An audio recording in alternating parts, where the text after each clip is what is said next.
we're talking about Acebeam's X70 flashlight.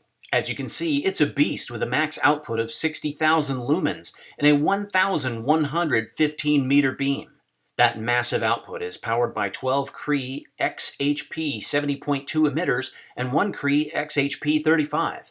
The whole thing is fueled by a rechargeable battery pack with 8 Sony lithium-ion batteries and focused by a complex reflector into an epic beam, brilliantly lighting objects over half a mile away. The heat is carried away by a fan built into the handle, and the X70 has lots of settings, including a moonlight setting of a mere 600 lumens that will keep shining for a full 24 hours.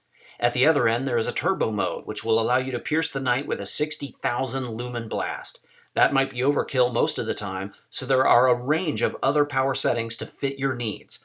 Operation is simple with one button, 2 power consumption modes, and you can easily cycle through the brightness levels with one touch. It charges completely in 3 hours and is great for boating, search and rescue, or just the peace of mind of having it in your kit. Not to mention, it's a heck of a lot of fun. Check out the Acebeam X70 at goinggear.com.